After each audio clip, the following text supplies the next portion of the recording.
Good morning, class. My name is Teacher Lenie Abanilla and I will be your teacher for today, Computing Fundamentals. But before we start, let us pray first. Will lead by Miss Domingo. Please all stand up. Okay.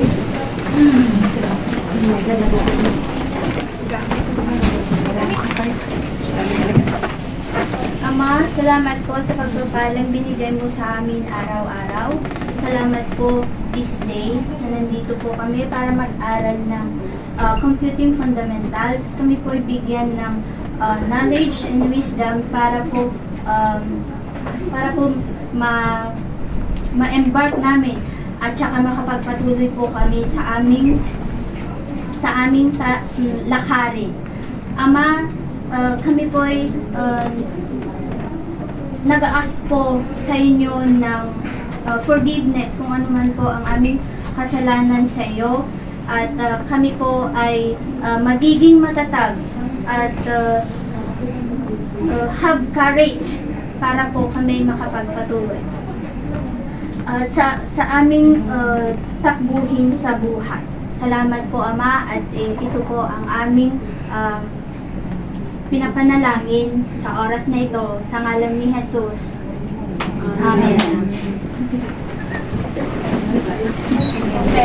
Okay, class, please take a seat and make sure to pick up your garbage on the floor and sit properly. And if you need to answer, please raise your hand and keep quiet during the lesson. Before we start the lesson, may I know if there's an absent for today? Miss Pagado and Russell. Wala pong lumiban ngayong araw. So, anyone has the idea for our class today? It's all about computer, Ma. So, Very good, Miss Domingo. we're going to review first our lesson from last week. So, anybody can tell me what is the lesson from last week? Okay, Miss Ariande. Ariande. We study about computer, about its the evolution, and then the computation bit is where we don't get having an exam. So yeah, it's all about computer. Okay, very good. So, Miss Domingo. We studied about the uses, the capabilities and limitations of computers, also the parts of the computer, also into the internal components of the computer, and the evolution of the computer, which is from starting first generation to 5 generations, and also we tackle and we discuss on the computation to the binary to decimals, and decimals to binary, Okay. and then decimals to hexas, and decimals to octal. Okay, very good. Who else? Okay, guys. Class. I'm giving you the jumble letter here. So I will give you 5 minutes to solve this and tell me what it's all about. Okay, Miss Pagaduan Sara. Ma'am, all of it. No, one. Okay, just give me one answer. The first one is computer hardware. Okay, so this is computer hardware. We're going to, okay, let's show to your classmate how you correct it. Okay, because this is jumble, you need to write here. Mom, second one. Second one. Mom, second. Okay. You need to wait your turn to be called, okay?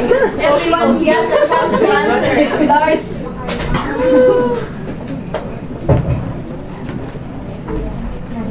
Already ba sa akin? Galing. Second one. Ma'am, second one. Okay. Yung mga natawag na bigyan natin ng chance yung mga my name. Okay, Miss Payoyo. Okay, your turn. Pinakamadali sa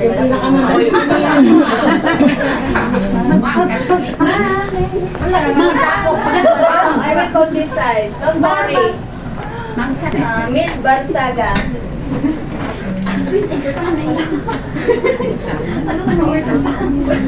Ganit sa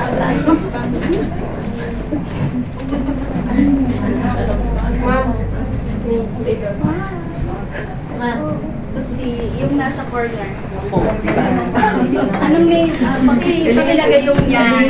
Elises. Si Miss Elises. Yes.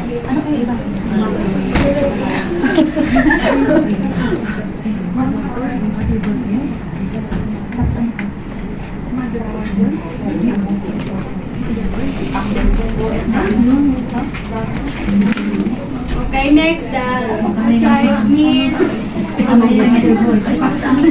Acosta. Yeah, Miss Acosta.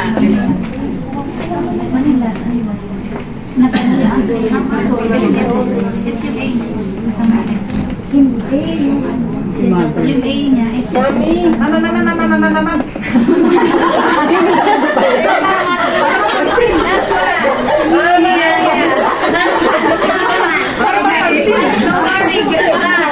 We got a lot of activity today.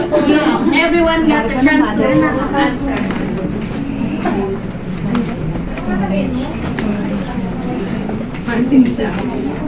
Gusto ko lang masali sa video.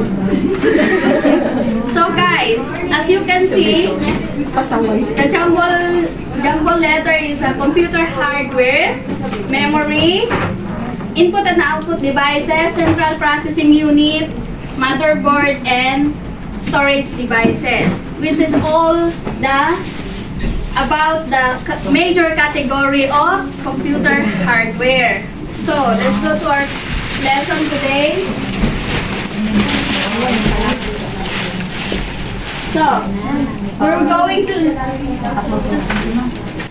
know the objective of this lesson. Our objective is at the end of this lesson, the student will understand what is computer hardware, identify the internal and external components of computer hardware, enumerate or give an example of input and output devices and storage devices, and you might utilize your skills and knowledge about computer hardware in their daily activities.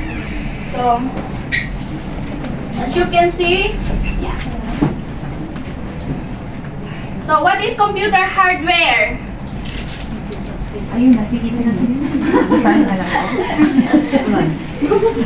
Okay, Miss Alcantara. Computer hardware, it is the physical components of the computer. Refers to tangible things you can touch, components of computer system. So, it means lahat ng nahahawakan. Okay? So, we have example here. Itong monitor. Yeah. So, this is one best example of your hardware. Okay? Monitor. The keyboard, mouse, and most important is the CPU. Okay? Because this is, what is CPU? Okay, CPU is the brain of the computer. So, I will going to show you the internal components and external components of computer. This is monitor. Okay? A monitor is an output device that display information, picture form, and it is essential part of the computer system that allows users to interact the graphical user's interface. Okay, so it belongs to external. Next is keyboard. Okay, as we can say, I mentioned a while ago, keyboard is a peripheral device used to input data by processing key. It is an essential part of most computer systems, allowing user to interact with the computer.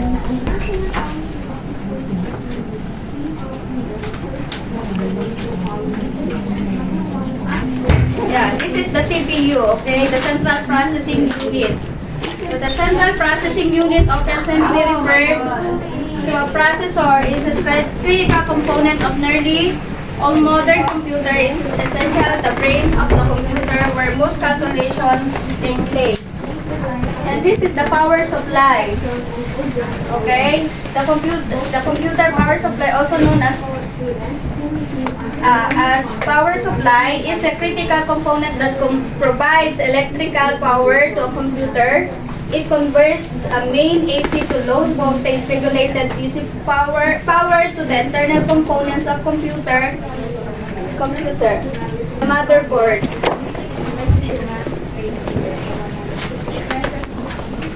Okay, motherboard, also known as the main board or system board, is the main printed board in the general purpose computers and other expandable system. It's crucial component because it holds and allows communication between many of the crucial electronic components of system, such as central processing unit. So makikita nyo dito, okay? Central processing unit, the processor. So the LCD, the RAM. So dito rin yung wireless mesh, the power supply. So everything is in the motherboard, okay?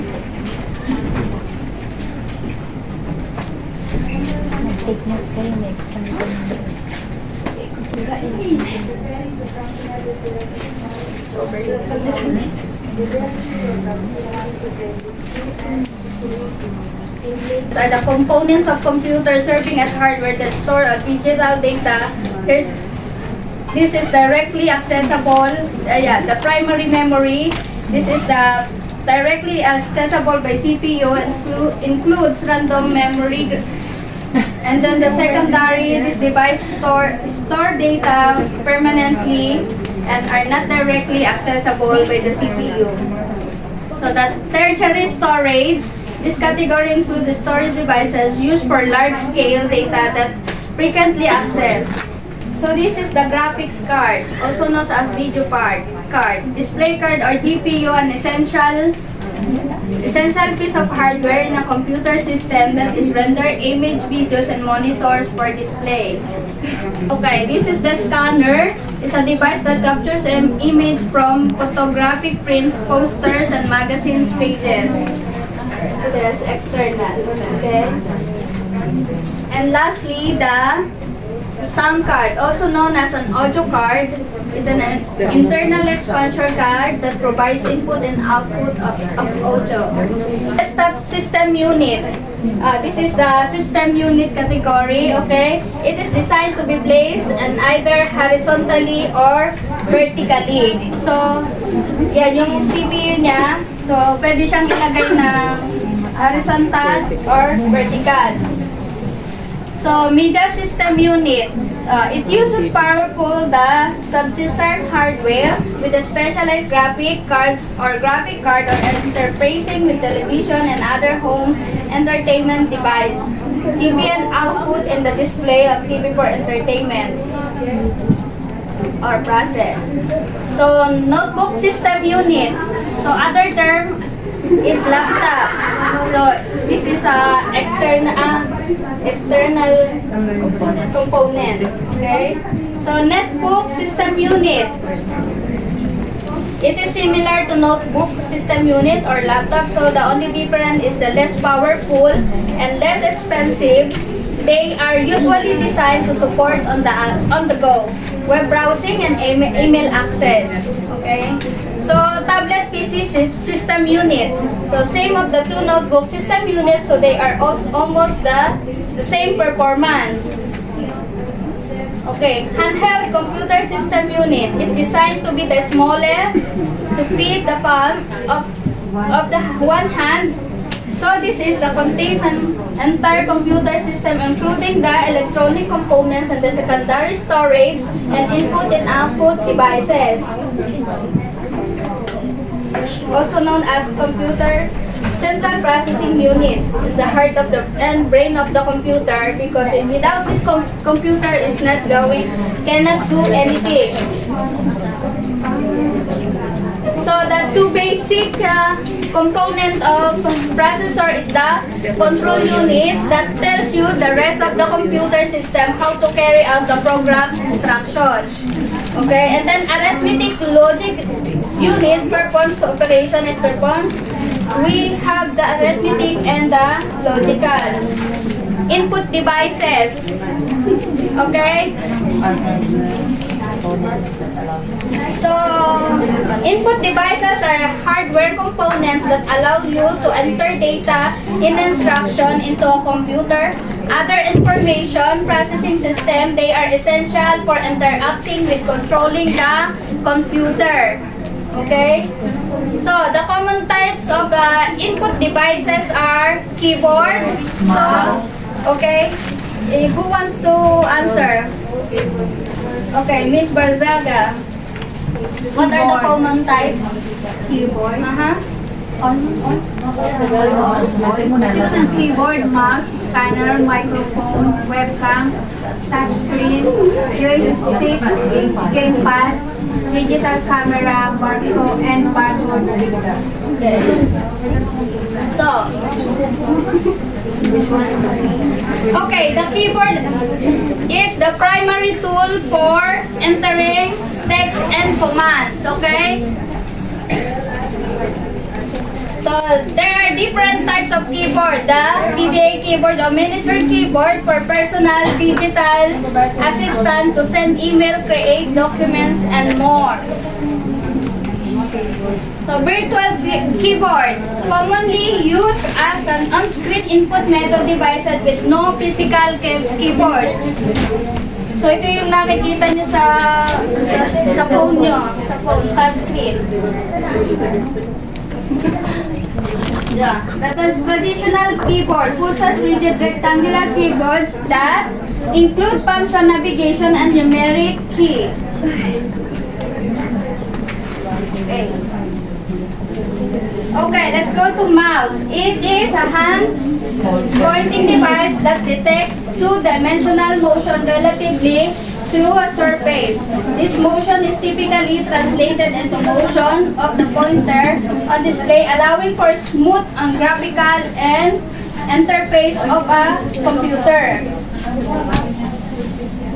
So, yeah, scanning devices, commonly referred to scanners, are input devices that convert physical documents and images and digital data that the computer can process. They come into various, and it's suited for different needs and application. So, we got different types of scanning devices. Okay, who will going to Miss Denson? Different types of scanning devices. RAM scanner, handheld scanner, flatbed scanner, optical character recognition, magnetic and character recognition, image scanner like pen, barcode pen. Thank you. So, image capturing devices. This is a term, this is one of input devices also, okay? It is a image capturing devices is a term that broadly refers to any equipment that capture visual representation or the physical world. These devices can range from simple. So, example is the digital cameras, and webcams, and smartphones. Very good. Okay. Audio and input devices. So, audio input devices are essential components of computer system that allow you to input sound. These devices convert waves and electrical signal which can be processed by a computer. So, this is the type of audio input, okay? Microphones, musical instruments, Digital audio interfaces, MDI controllers. ano ba yan, ma'am? So, let's go to output devices. Hardware components that receive data from a computer and convert it into a form that can be perceived by humans. Okay, they play a crucial role in the interaction between a computer and its users by providing end result of operation. So, this is the result. Okay, types of output devices. The monitor. Okay, monitor is an output devices that display information in pictorial form. It's an essential part of computer system allowing users to interact with a graphical user interface and view data application and multimedia. Okay, so sila yung nagbibigay sa atin ng output. Kumaga pag yung system, if you switch on the television or the monitor, you can read the output at what you input to the computer. Okay, so types of output devices. So we have Data project. okay, data projector is a devices that projects images or videos from a computer or data, digital sources onto a screen or surface. It's widely used in a business and educational setting for presentation, lectures, and meetings. Okay, so printers. It is an external device that communicate with another digital devices to print what is a user sees on a screen. So if they print what they input, that is your output result. So yeah, we have common type of printer like inkjet and laser printer. So, audio output tools are hardware device that output convert with audio information into sound that human computer user can understand. Like the headset and speaker are the common audio output devices that will not work if not connected to sound card. So let's go to storage devices. So the primary storage devices, these are usually located inside the computer and are necessary for its basic operation. Examples, the RAM and ROM. Okay, so the secondary storage devices, these are used for storing data long term and are not directly accessible by the CPU. So the example is hard drive, solid state drive, USB, flash drive, optical disk. Okay, then the tertiary storage is devices. These are used for large-scale storage and are open, removable for a portable. That will be the end of the lesson. Okay, part of our activity, I will going to show you we have an activity here. Please get a piece of paper and then we're going to, it is a matching type. So you can see, put your name on your paper and then you're going to answer this activity. Okay, please pass your paper. 1, 2,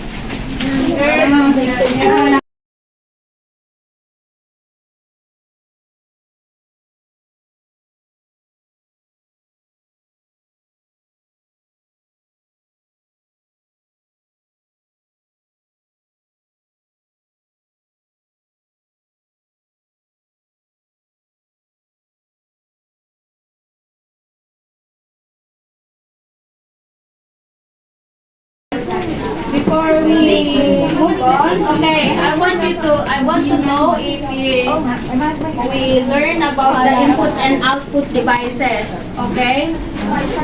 So, A and B, okay?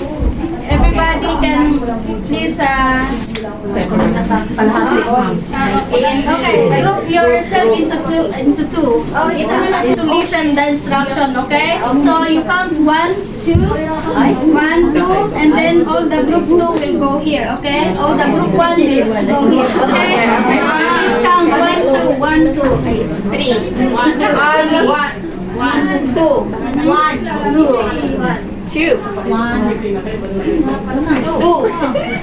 Hindi, akala ko pag ganun na tayo. Okay. 1 ka. 1. 2. 1. 2. 2. 2. One. Ay, ka-group. Decide. O number 1 to decide.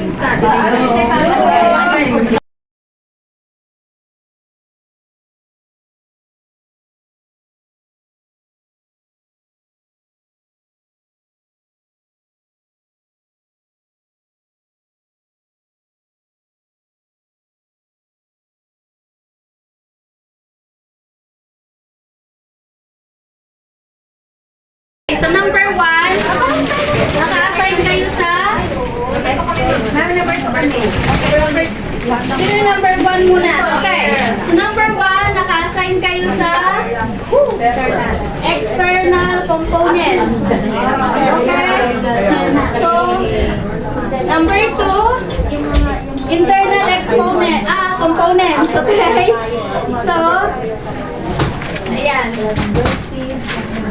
Pipili lang kayo sa external, mga 3. And then, please describe here in front, okay? 3.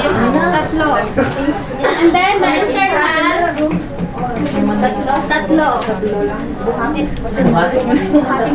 Please mention the meaning and the uses.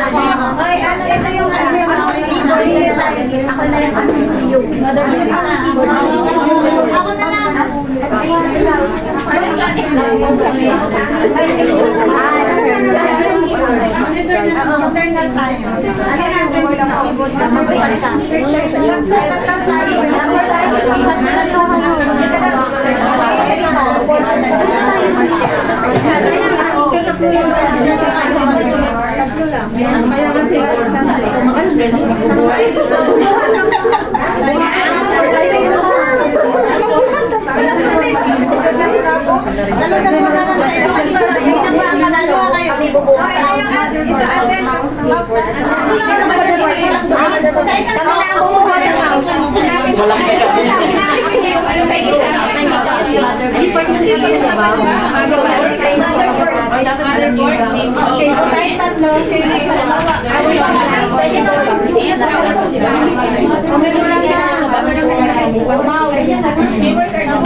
We are the group 1. We chooses three external devices, which are the CPU, the keyboard, and the mouse.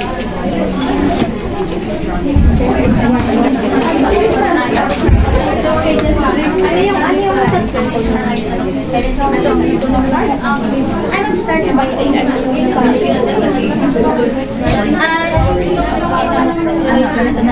hello classmates, we are the group 1. We presents the we chooses 3 external the components of the computer, and we choose the mouse, the keyboard, and the CPU.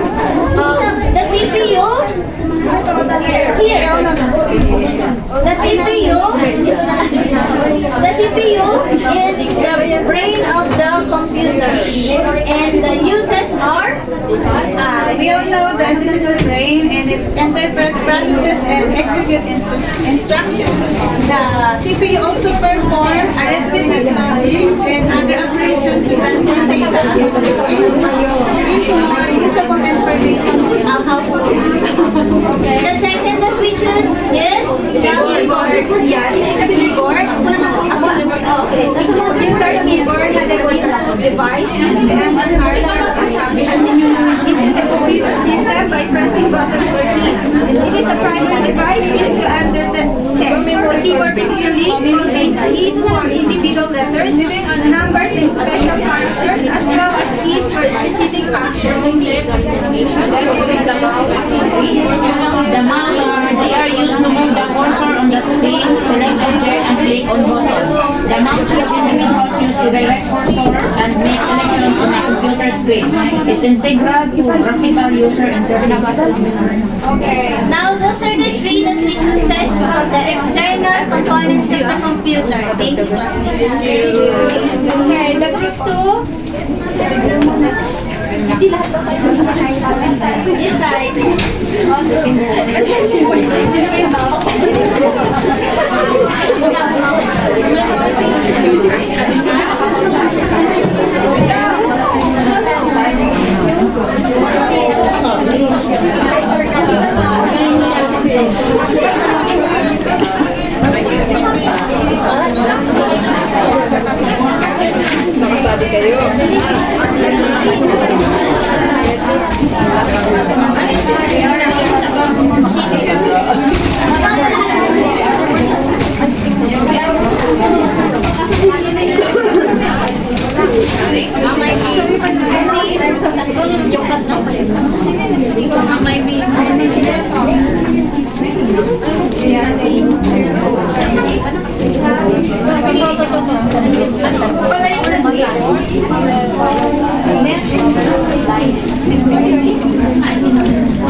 We are able to, we choose the motherboard,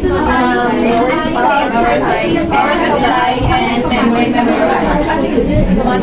A motherboard is the main printed circuit board found in computers and other expandable systems. It serves as the central hub that connects all the other components of the computer system. The motherboard provides electrical connections and communication pathways between these components, allowing them to interact and work together to perform various computing tasks. This also typically includes ports connecting external devices such as monitors, keyboards, mouse, and networking equipment. In summary, the motherboard is a crucial component in a computer system that provides the foundation for all other hardware components to work together efficiently and effectively. Power supply. A power supply is a hardware device that converts AC electricity to DC electricity and then distributes it to the rest of the computer in a standard desktop computer. The power is where the power cord plugs into and usually has on and off power switches. And also a power supply is an electrical device that supplies electric power to an electrical load. The main purpose of a power supply is to convert electric current from a source to the correct voltage and current and frequency to power the load. As a result, power supplies are sometimes referred to as electric power converters. Some power supplies are separate standalone pieces or equipment, while others are built into the load appliances that they power. Examples of the latter include power supplies found in desktop computers and consumer electronics devices. Other functions that power supplies may perform include limiting the current drawn by the load to safe levels, shutting off the current in the event of an electrical fault, power conditioning to prevent electronic noise or voltage surge on the input from reaching the load, power factor correction, and restoring energy so it can continue to power the load into the event of temporary interruption in the source power. Okay.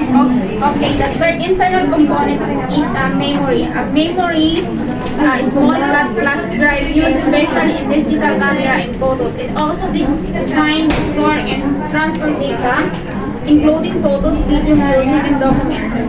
A memory is an electronic data storage device used for storing digital information, typically using flash memory.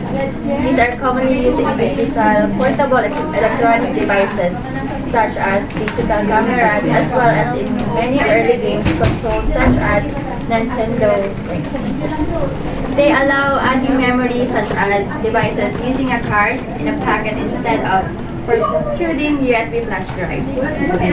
Common types of flash drive memory card include SD cards or compact flash drives. That's all. Thank you. Okay. So, now we need to going to identify which one is the output and output devices. Okay?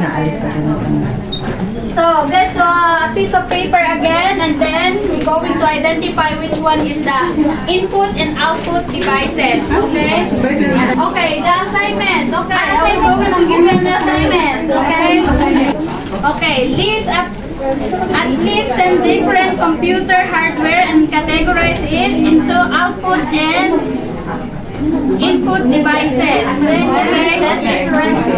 List at least 10 different kind of input and output devices.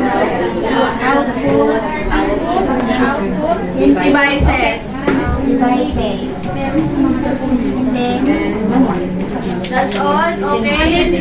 Then different kind of output at least 10 different. Yes, at least 10. Input and output devices. Okay, our secretary. Okay, so I will give you this to share with your classmate, okay? So, that's all for